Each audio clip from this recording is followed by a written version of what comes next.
So I'm going to be very brief. I'm going to make my remarks informal, and then I'll take questions from everybody. First off, I'd like to announce formally that Sarah Huckabee Sanders is going to be the press. Oh, you can't hear me? I'm sorry. Better? Sarah Huckabee Sanders is going to be the press secretary. And so you can congratulate her after the session. You still can't hear me? No sound? Okay. Better? Better now? Better now? I'm going to start over. You guys heard me in the front, though, right? What did I say, John? Sarah's going to be the press secretary, right? Okay, so congratulations to you, Sarah.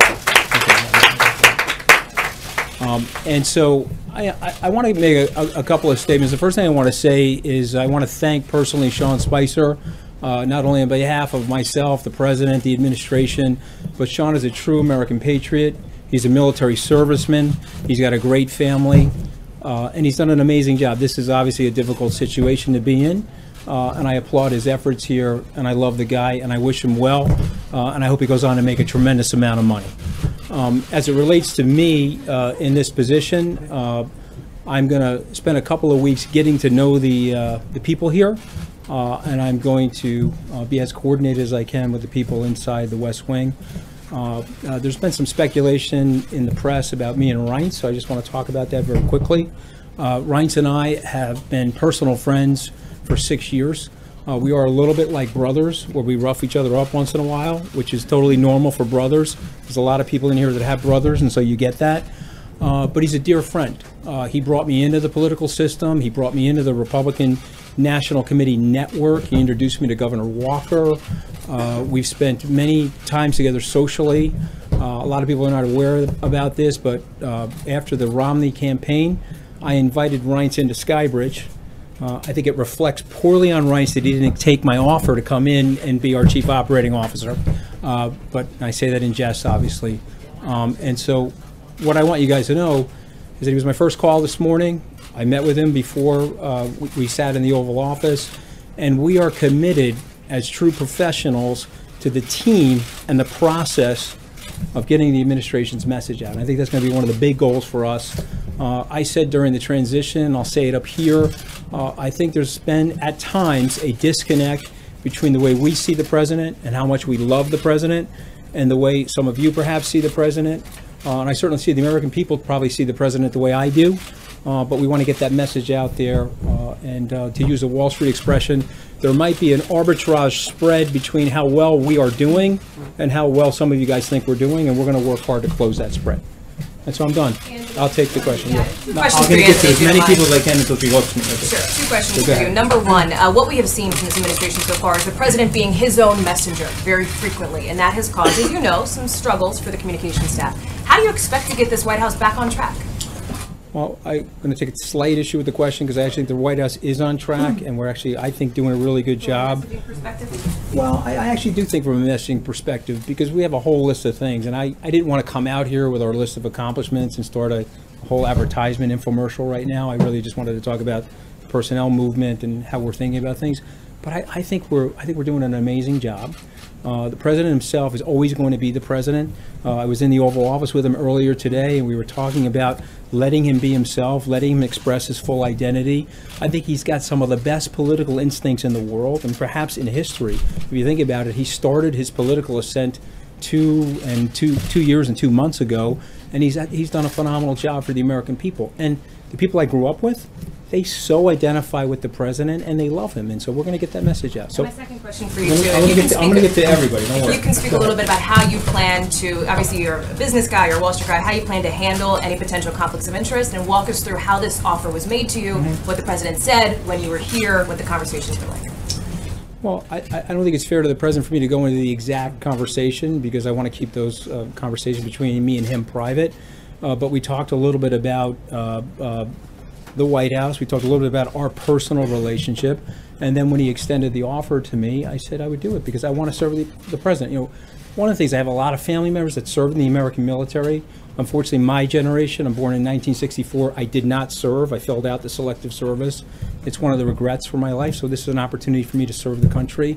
I love the president. I obviously love the country. Look at my life experience here in the country. And so it's an honor to be here. It's an honor to stand here, actually. In terms of my personal business conflicts? Yeah. Yeah, so I have worked with the Office of Governmental Ethics to take care of all of my business conflicts. My start date is going to be in a couple of weeks, so that it's a 100% totally cleansed and clean. And I don't see an issue with it. The Office of Governmental Ethics doesn't see an issue with it, nor does the White House counsel. So, but here's one thing I want to say about this, though.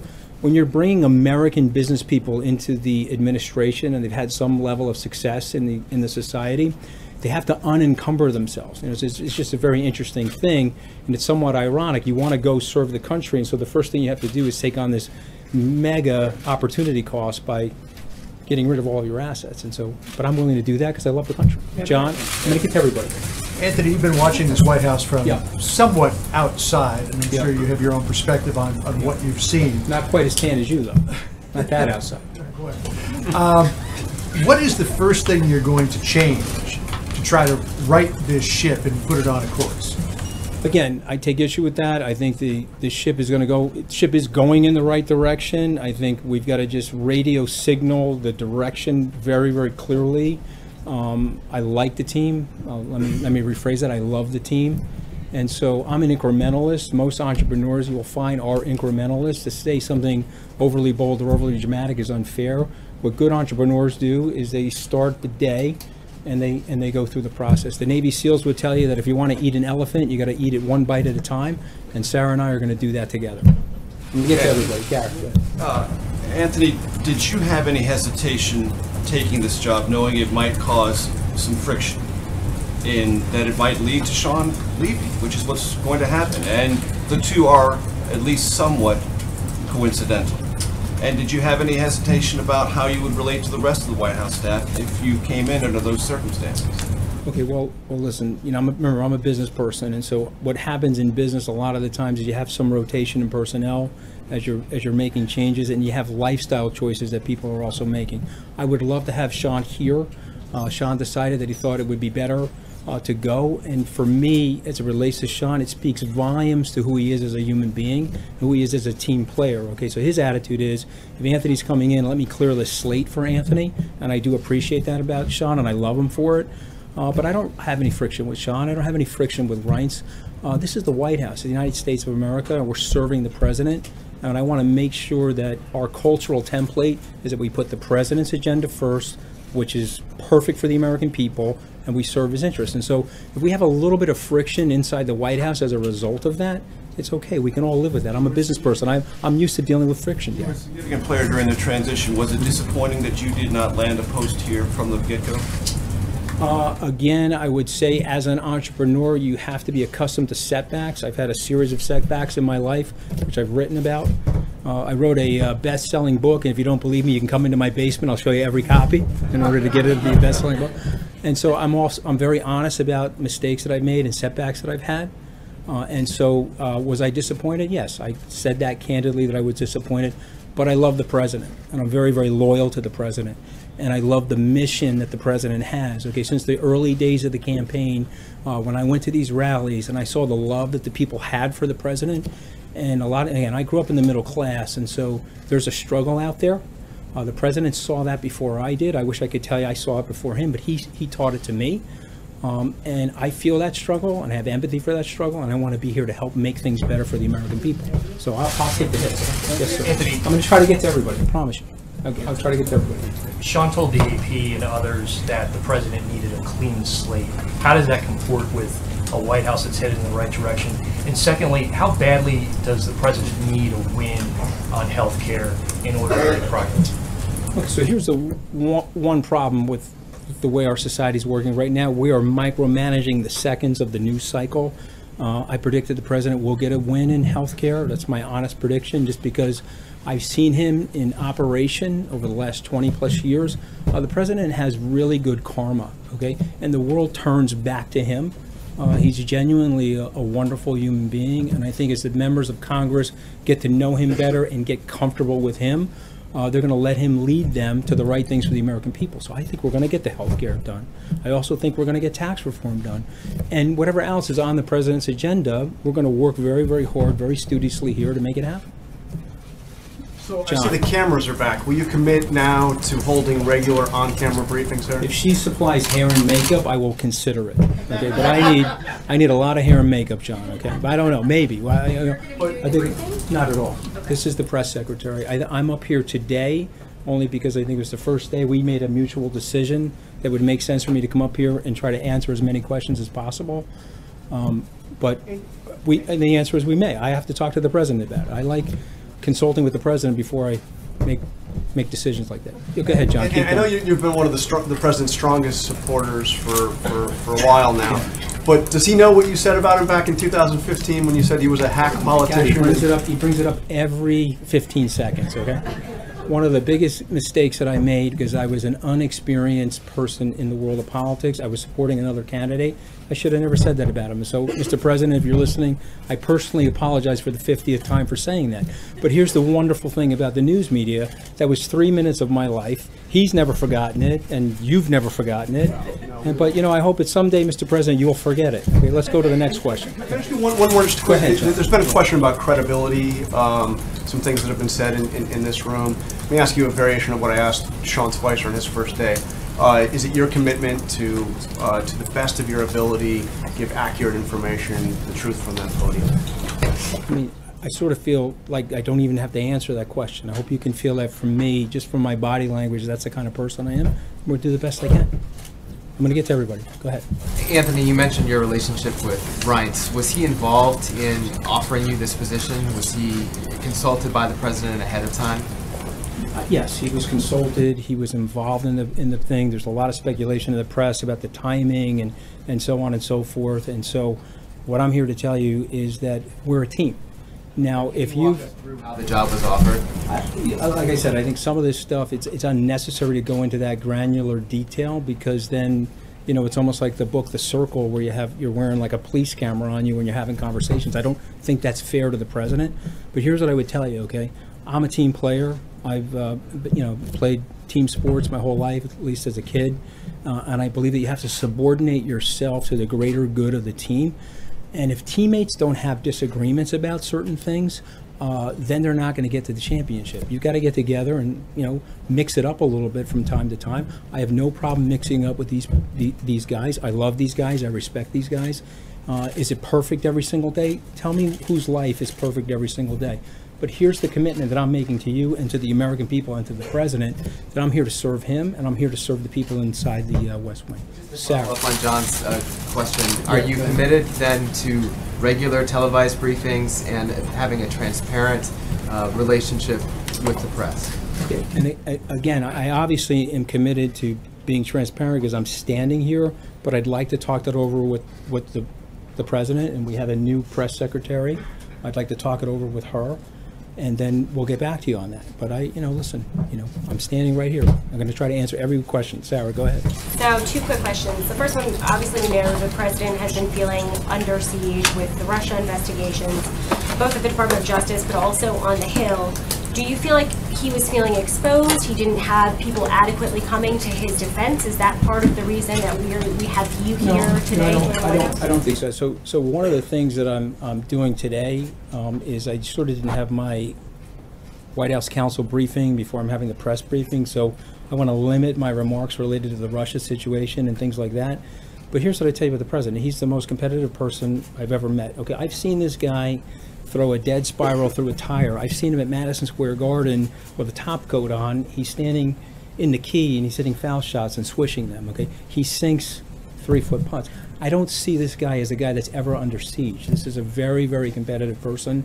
Obviously, there's a lot of incoming that comes into the White House, but the president's a winner, okay? And what we're going to do is we're going to do a lot of winning.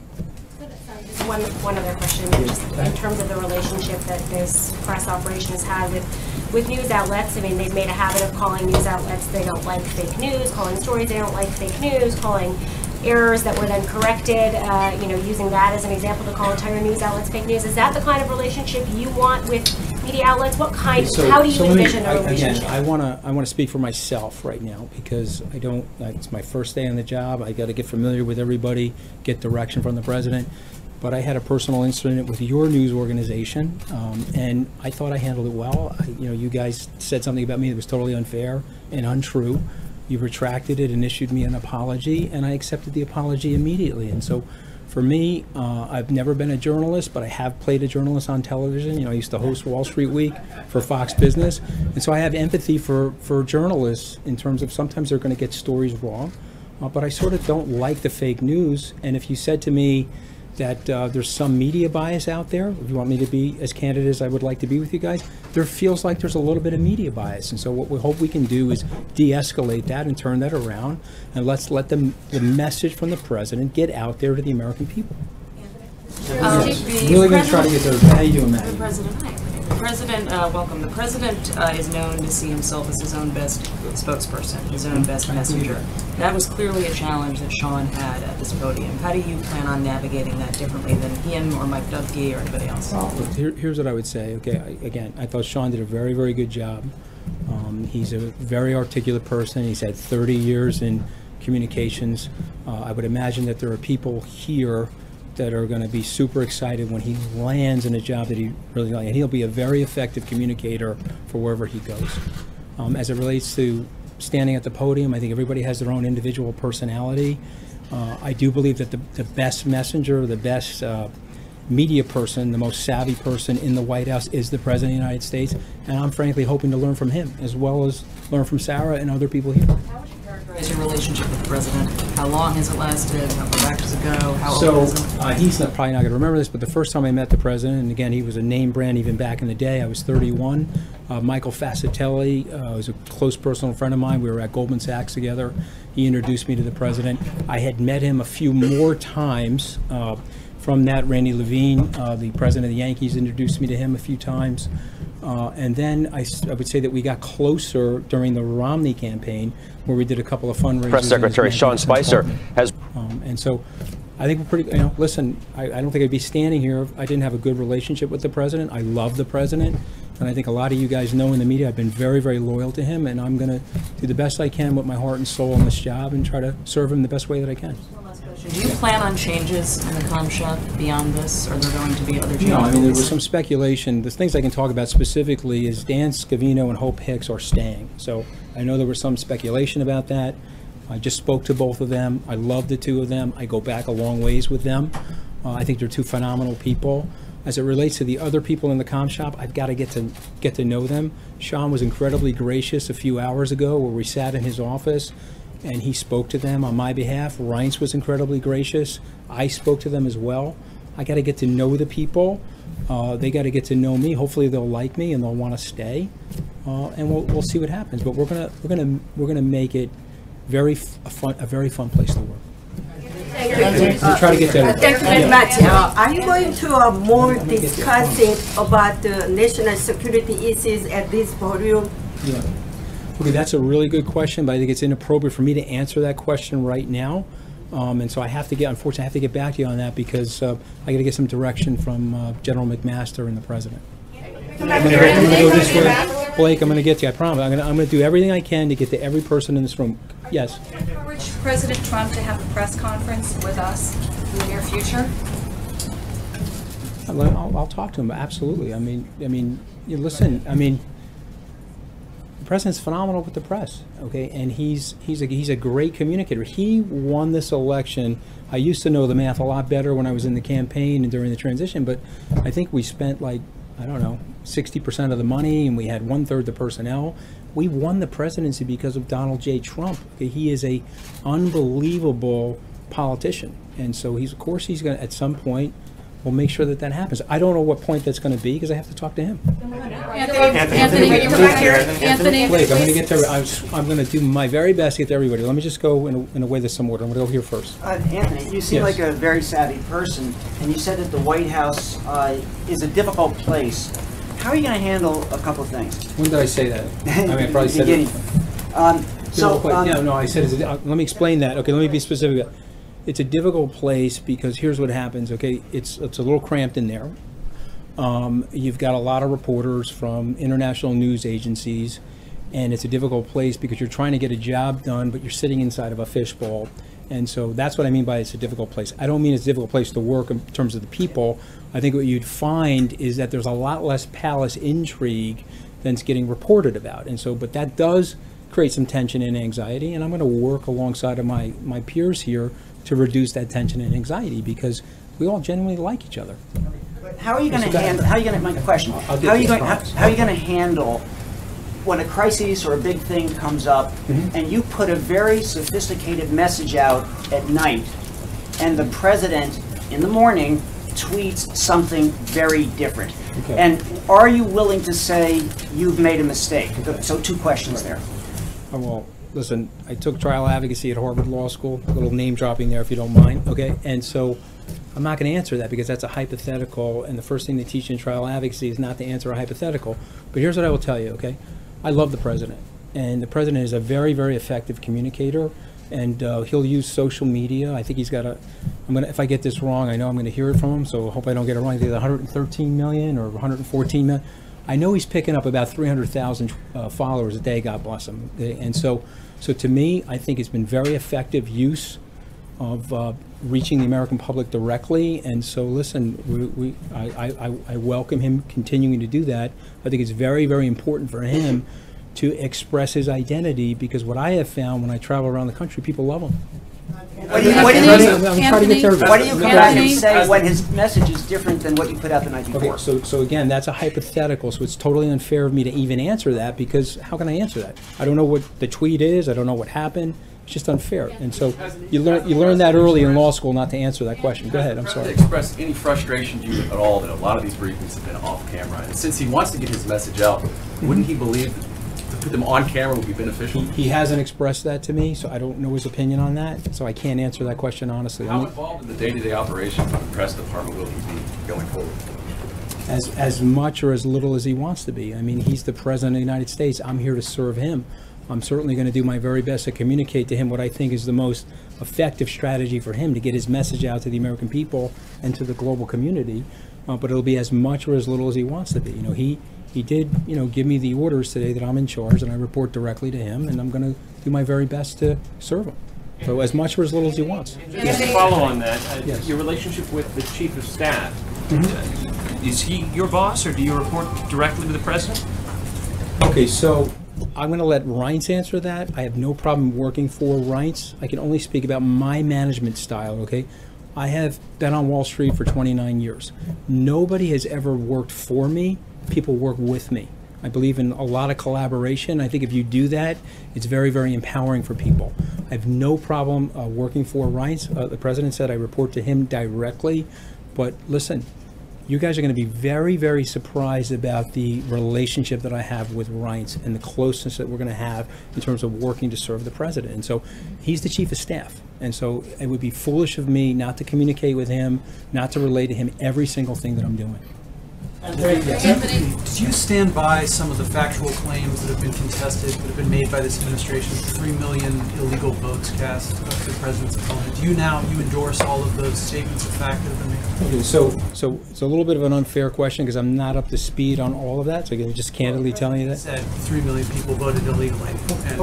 Okay, so do you stand by that or not? So if the president says it, okay, let me do more research on it. My guess is that there's probably some level of truth to that. I think what we have found sometimes, the president says stuff. Some of you guys in the media think it's not true or it isn't true.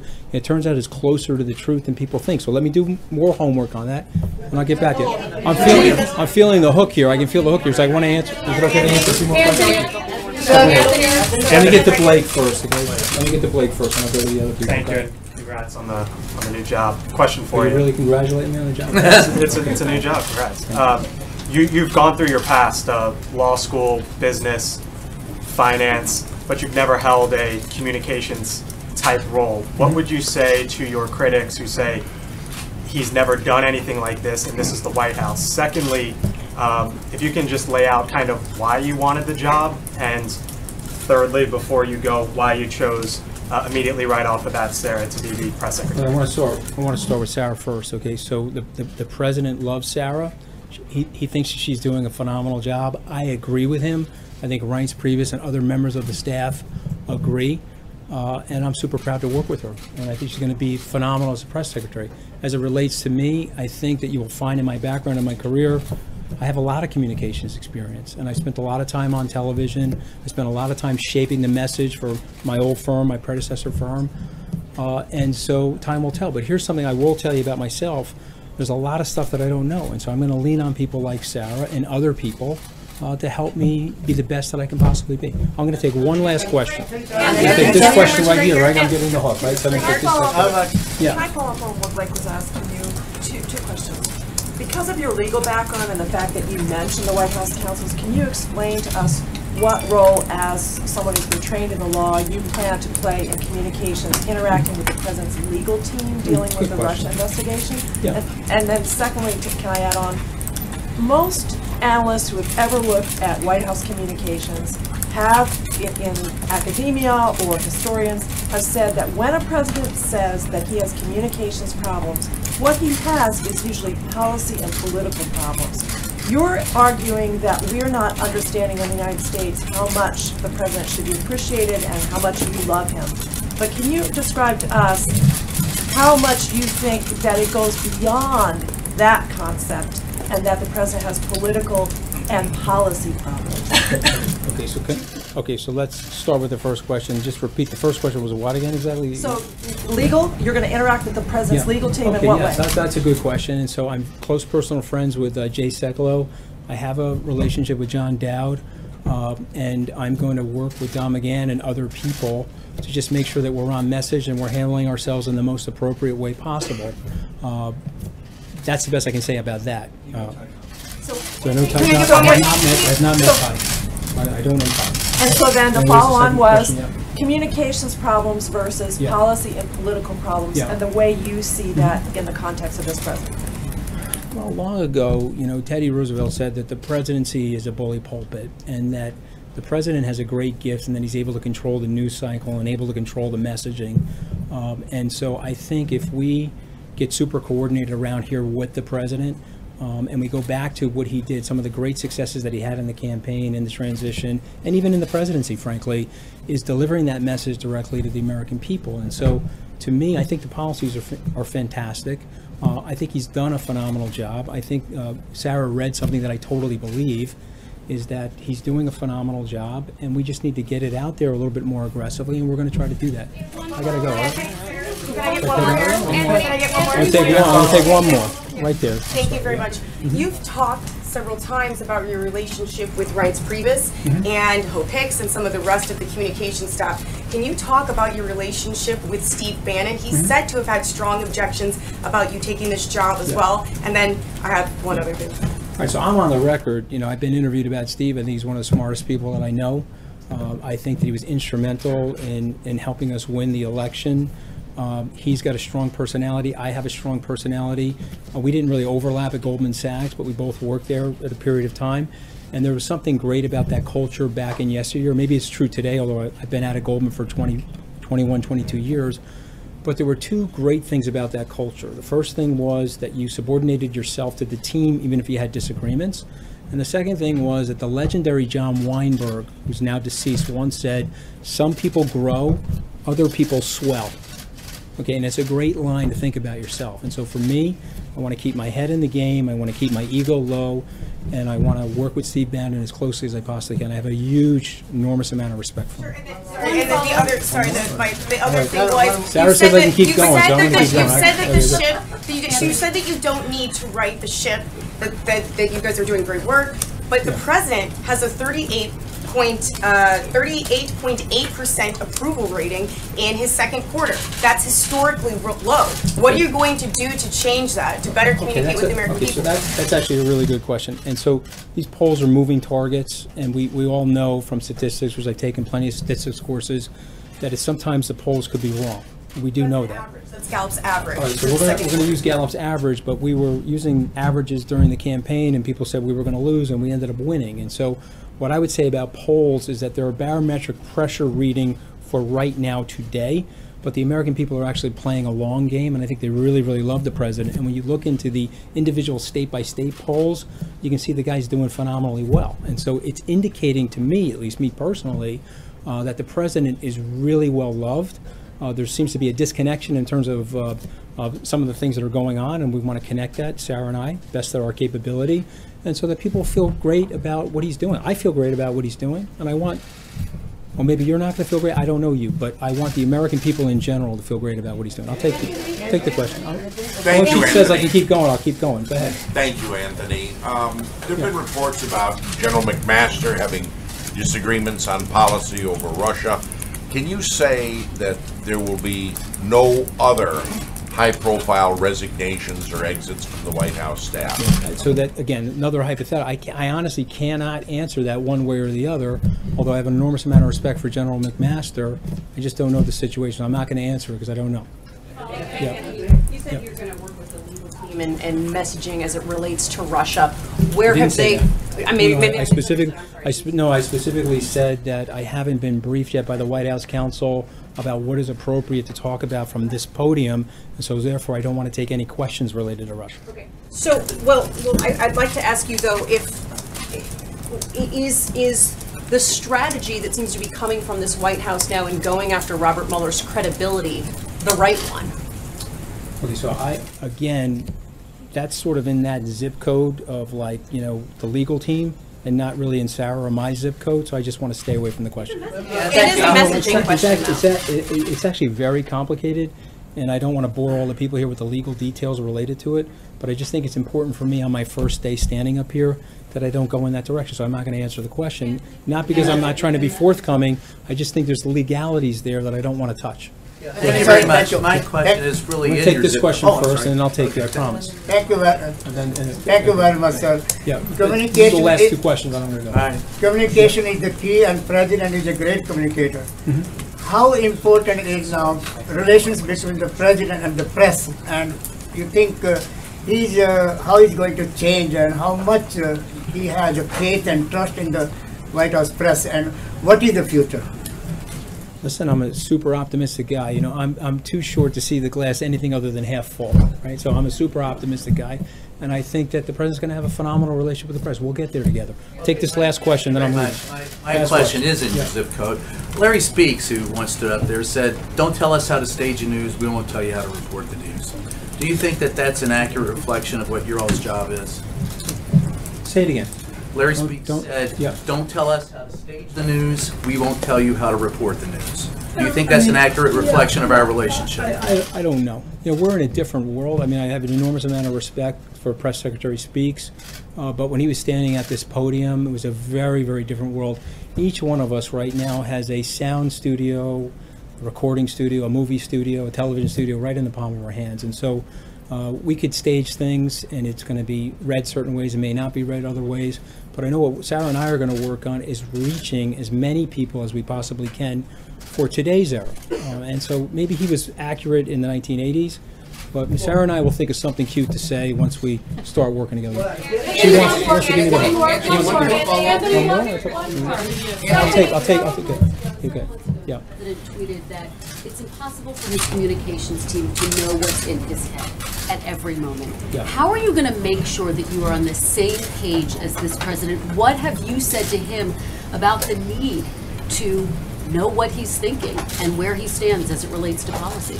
Listen, I know, you know, I'm not going to speak on behalf of the president. I just feel like I have a close relationship with him. Sarah has a close relationship with him. And I think it's super important for us to let him express his personality. It has been a very successful life experience for President Trump to be President Trump. And so let's let him do that. And let me just finish.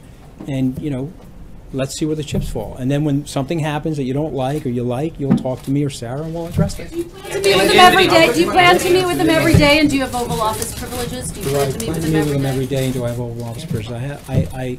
Listen, I'm not one of these people that need to have unnecessary FaceTime with the president, okay? But I do have Oval Office privileges, if that's what you're talking about, and I do have the opportunity to meet with him because I'm going to be his comms director, and he told me that he's going to put me in charge of this, and so I want to make sure that I'm linked to him and syncopated with him in a way that he likes.